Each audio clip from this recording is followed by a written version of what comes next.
আসসালামু আলাইকুম রহমতুল্লাহ। খাংসার এয়ারটেল ছিলাম, আইটেম পিক হোটেল অ্যান্ড লজ। বিকেল বাজে 3টা। খাংসার থেকে রওনা হয়ে গেলাম।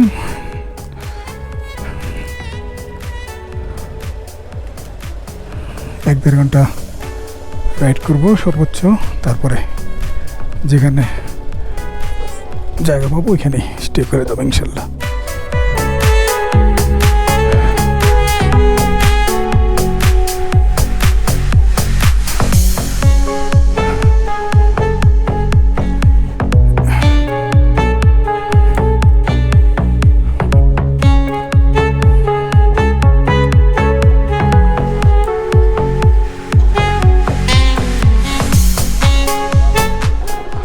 ইন্নালিল্লাহ।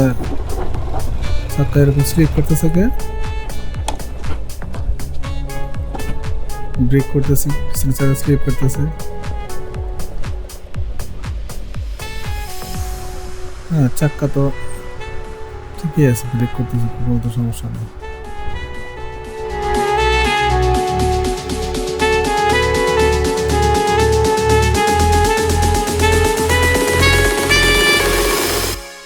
আল্লাহু আকবার।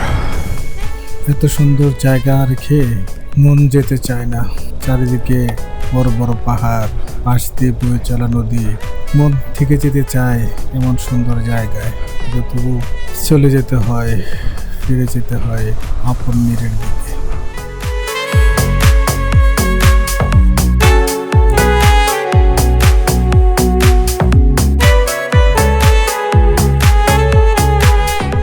গাড়ি থেকে মাল সাওয়ারা নামাচ্ছে, যার জন্য একটু দাঁড়াইতে হবে এখানে।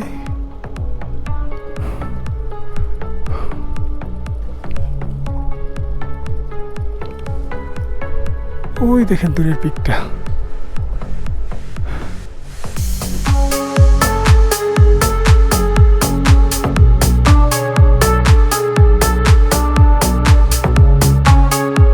গাড়ি আনলোড হতে প্রায় 8-10 মিনিট সময় লেগে গেল।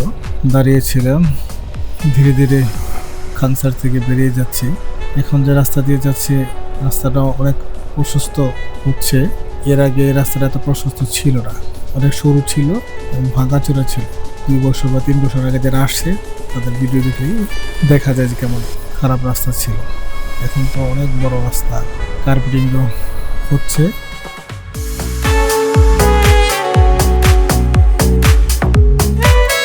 এই সে বিখ্যাত খানসারের প্রবেশের গেট। 3 দিন আগে রাতের বেলা ঢুকেছিলাম, আর আজকে বেরিয়ে যাচ্ছি।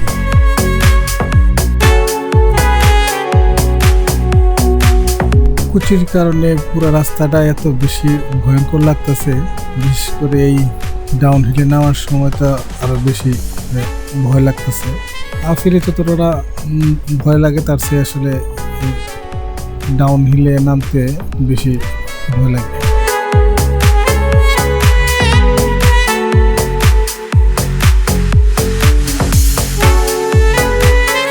রাস্তার কাজ করতেছে, ফিনিশিং হয় নাই। হয়ে গেলে আশা করি এই কুচিগুলো থাকবে না। ওই দিন রাতে যে খানসার ঢুকছি তখন তো আসলে অন্ধকার মনে ঢুকছি, লাইটের আলো দিয়ে তখন এত ওটা বোঝা যায় নাই, যার জন্য রাতের বেলা তো ভয় করে নাই। এখন যতটা নামার সময় ভয় করতেছে।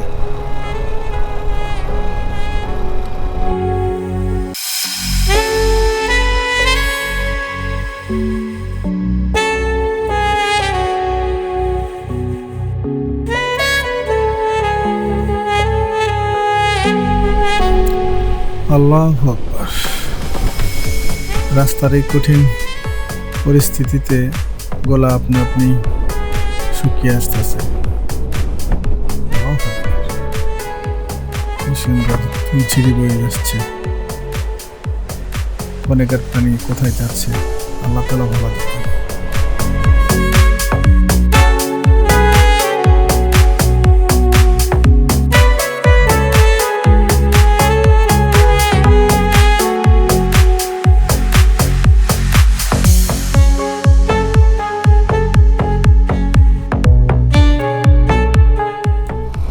সব পিকগুলা দেখেন চারিদিকে ঘুরে ধরছে আমাকে।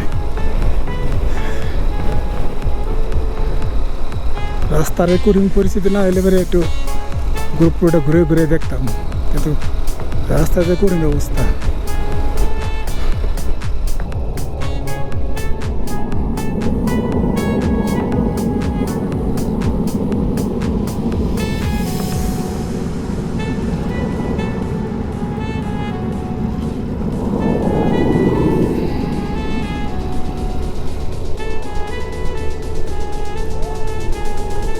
এদিকে পিচ ঢালাই হচ্ছে,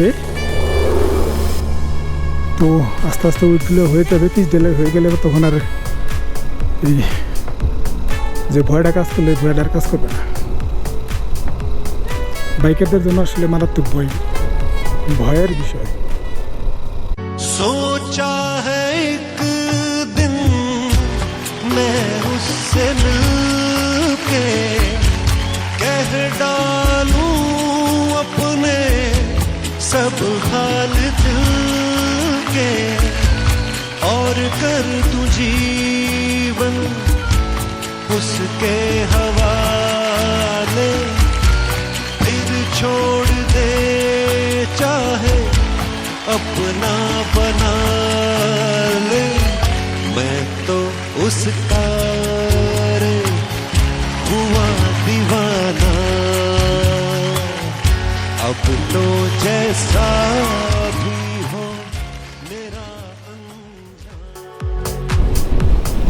ওই যে সামনেই দেখা যাচ্ছে মারাঙ্গের সেই বিখ্যাত গেট। খাংসার থেকে বের হয়ে পাকা রাস্তার পর থেকে এই ভিউটা এত মারাত্মক সুন্দর, দারুণ দারুণ লাগতেছিল।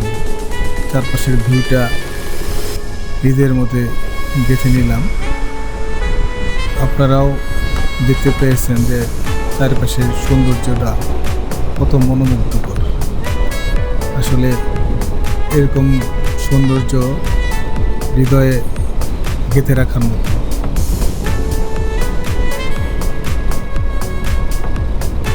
আমার হৃদয়কে বারবার এই সৌন্দর্য নাড়া দিয়ে থাকে। এই সেই মানাঙ্গের বিখ্যাত gate Manang. Welcome to Manang. Manang যদিও মানাং তোমাকে ভিতরে ঢোকা হইল না, একটু দাঁড়ায় ফটোশ্যুট করি, তারপরে আমরা রওনা হয়ে যাবো ইনশাআল্লাহ।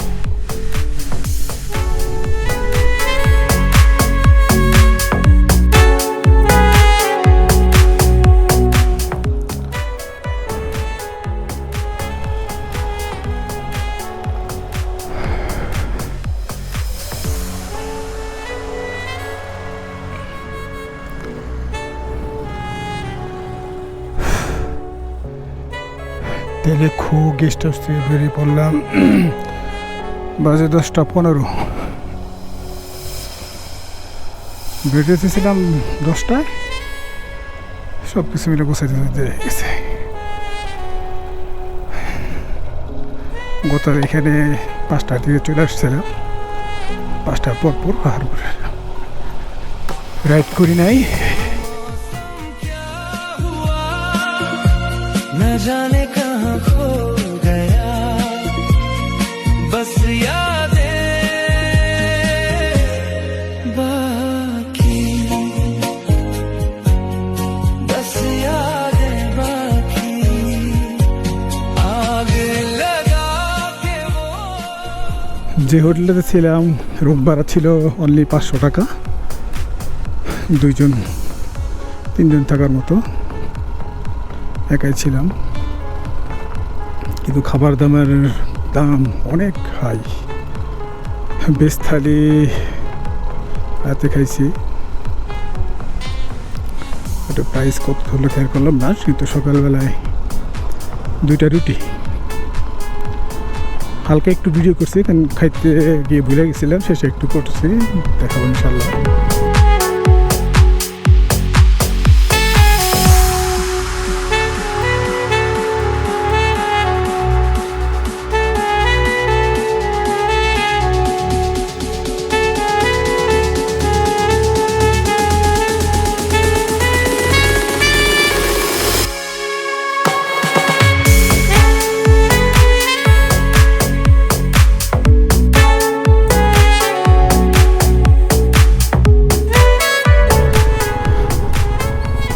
এই রুটির দাম হলো 400 টাকা, সাথে একটু তরকারি দিছে, তার দাম হলো 400 টাকা। একটা পানি মনে হয় 100, আর চা খেলাম 100, সব মিলে 350 টাকা হয়েছিল। কালকে রাতের খাবার, সকালের খাবার প্লাস থাকা, সব মিলে 350 টাকা, 300 টাকা রাখছে। এদিকে খাবারের দাম অত্যাধিক মারাত্মক লেভেলের। রাস্তা আসলে ভালো না, রাস্তায় কোন মনোযোগ দেওয়াটাই জরুরি। শীতের কাপড় তেমনটা পরে না, এখানে রাইডিং জ্যাকেটের নিচে টি শার্টটা পরছি, একটু ঠান্ডা লাগতেছে। জানি যে একটু পরে যায় গরম লাগবে, যেন আর পরলাম না, একটু ঠান্ডা লাগতেছে। এই অবস্থাতে যেতে থাকি।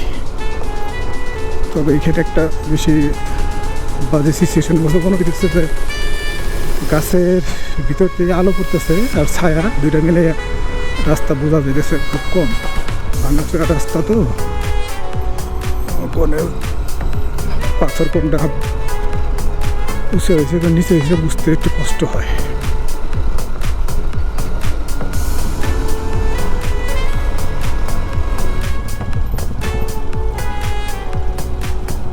একা একা দিতে চাই, ধুলা খাইতে চাই না, করা জায়গা।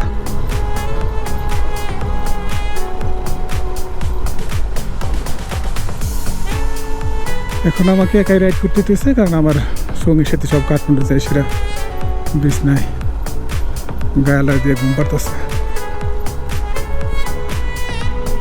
প্ল্যান ছিল একরকম, হয়ে গেছে আর একরকম, কিচ্ছু করার নেই।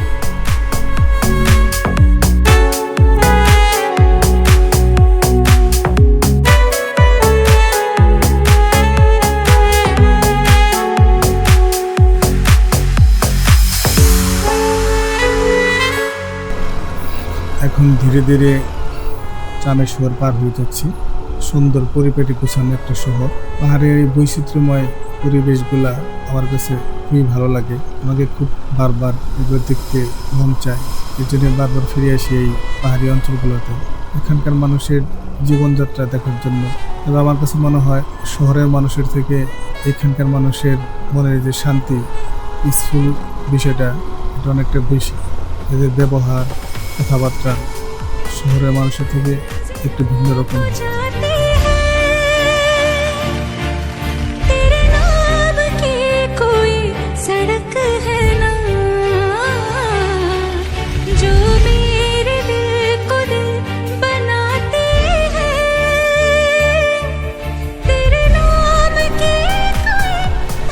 এই যে আমার হাতের বাম পাশে চামের চেকপোস্ট। মানাং যাওয়ার সময় এখানে এন্ট্রি সিল আর বেরোনোর সময় একদিন সিল মারতে হয়, কিন্তু আমি এর কোনোটাই করি নাই। যাওয়ার সময় এখানে কোনো পুলিশ অফিসার ছিল না, যার জন্য এন্ট্রি সিল মারতে পারি নাই। আর আজকে পুলিশ অফিসার থাকার পরেও একদিন সিলের মধ্যে সিল দেই নাই, কারণ আমার কাছে কোনো কাগজপত্র নাই। যে পেপার ছিল, একটি পেপার ছিল, সেটা আমার সাথে যারা ছিল তাদের কাছে, তারা সব কাগজপত্র নিয়ে কাঠমান্ডু দিয়ে গিয়ে ঘুমাইতেছে।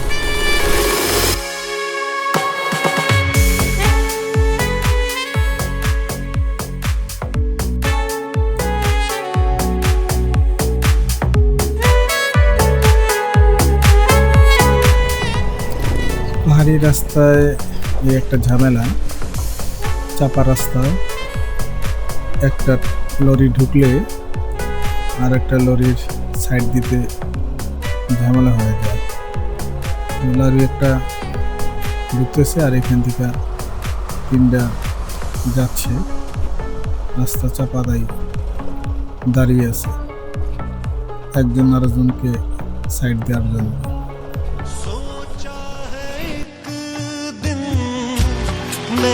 उससे मिलके कह डालूं अपने सब हाल दिल के, और कर तू जीवन उसके हवाले, फिर छोड़ दे चाहे अपना बना ले। मैं तो उसका रे हुआ दीवाना, अब तो जैसा भी हो मेरा। রাস্তা তৈরি করার জন্য পাহাড় কেটে দুই ভাগ করে ফেলেছে। আস্তে আস্তে আবার ডাউন হিলে দিয়ে নামতেছি। আর এর দূরের সৌন্দর্যটা দেখো কত সুন্দর লাগতেছে। সামনে মনে হয় ঝর্ণা আছে, শব্দ পাওয়া যাচ্ছে। কত সুন্দর ঝর্ণা, স্পিডে পানি নামতেছে। ছোট একটা ব্রিজ করে দিয়েছে, ব্রিজের নিচ দিয়ে পানি গড়িয়ে নিচের দিকে চলে যাচ্ছে। এখানে রাস্তাটা আরো বেশি ন্যারো। লরিকে সাইড দেওয়ার জন্য এখন আমাদের নিজেদেরকে দাঁড়াইতে হইতেছে। কিছু জায়গা এত ন্যারো থাকে যে আসলে পাশ কাটে যাওয়া কঠিন, দাঁড়িয়ে তারপরে ট্রাককে যাওয়া শুরু করবো অথবা ট্রাক লরি যাই হোক না কেন অনেক সময় তারা দাঁড়িয়ে যায়, আমরা ধীরে ধীরে পার হয়ে যাই। এখানে অবশ্য আমরা নিজেরা দাঁড়াইছি লরিকে সাইড দেওয়ার জন্য।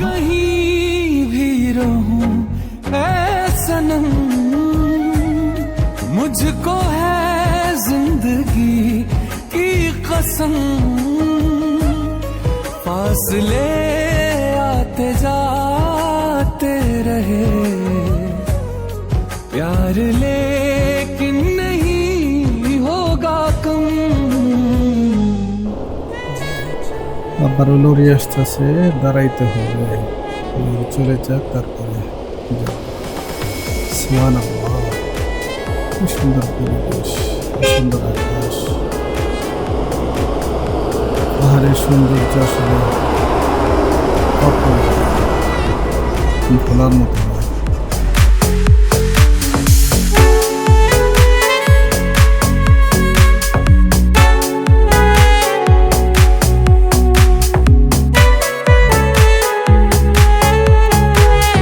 আরেকটি ভিলেজের মাঝখান দিয়ে যাচ্ছি।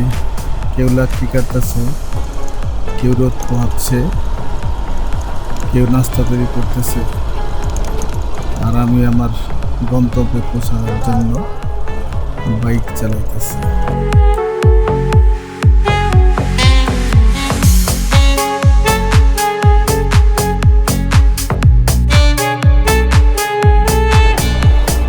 কাদা কাদা, এই পিছলা মাটি দেখে প্রচন্ড রকম ভয় পাই। নেপালের ডাউনহিল, আপহিল অসংখ্য জায়গায় এরকম পিছলা কাদা, সাবধানে রাইড করতে হয়, তা না হলে যে কোনো সময় বিপদ হওয়ার সম্ভাবনা থাকে। আল্লাহু আকবার কাবীরা।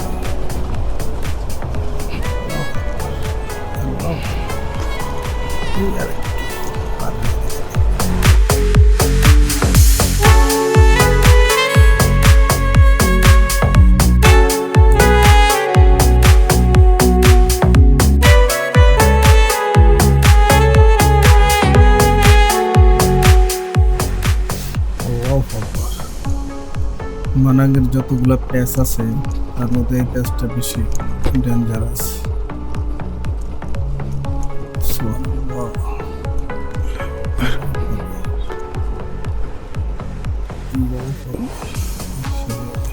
করে ফেললাম, আর একটু দাম দিয়ে নামার দরকার ছিল, বেশি দাম দিয়ে নিয়ে ফেলছি।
আবার দাঁড়াইতে হবে।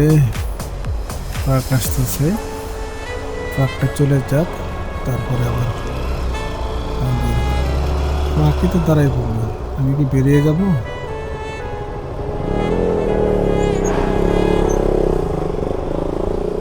আচ্ছা, বাইকটা যখন যাচ্ছে তাহলে আমি চলে যাব।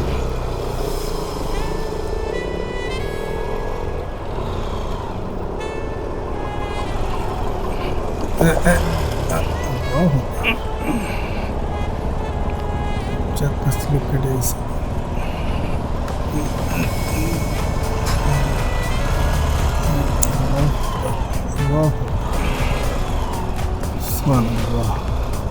মোটামুটি নরম ছিল, চাকা সামনেরটা স্লিপ কেটে গেছিল, কোনো ব্যথা পাই নাই।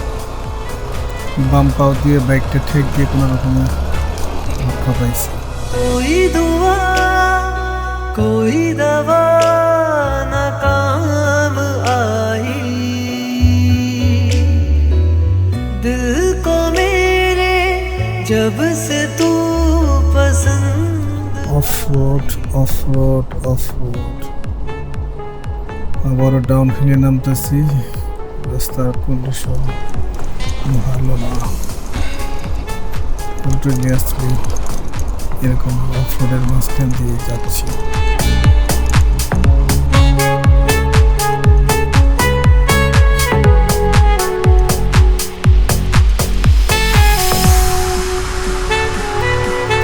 এরকম পেজগুলোতে নামার সময় বা ওঠার সময়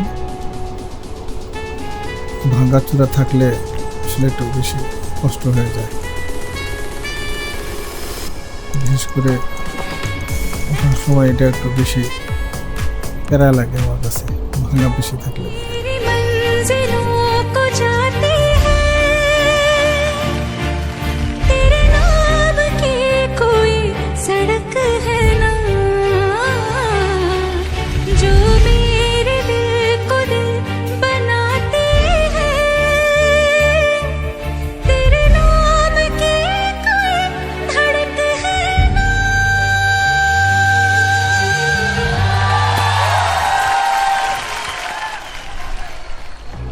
প্ল্যানে ছিল যে তানমালাং ভিলেজে থাকবো, ঠিক আছে, থাকবো।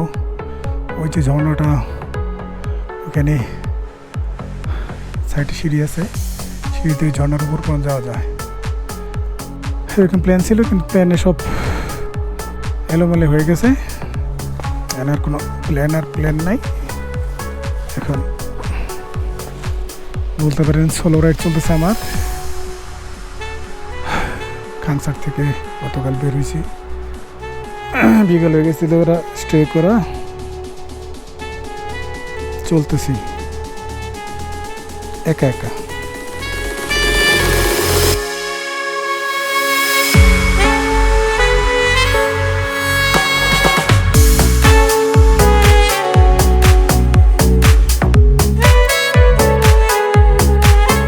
আল্লাহ তাআলার সৃষ্টির সৌন্দর্যের কাছে মানব সৃষ্টির সৌন্দর্যের কথা তুলনা হয় না, তুলনা করা যায় না। सोचा है एक दिन मैं उससे मिलके कह डालूं अपने सब हाल दिल के और कर। ওই খারাপ পাহাড় থেকে নিচে নামলাম ধীরে ধীরে, খুব দারুণ লাগতেছে পাহাড়ের ল্যান্ডস্কেপগুলো। সুবহানাল্লাহ।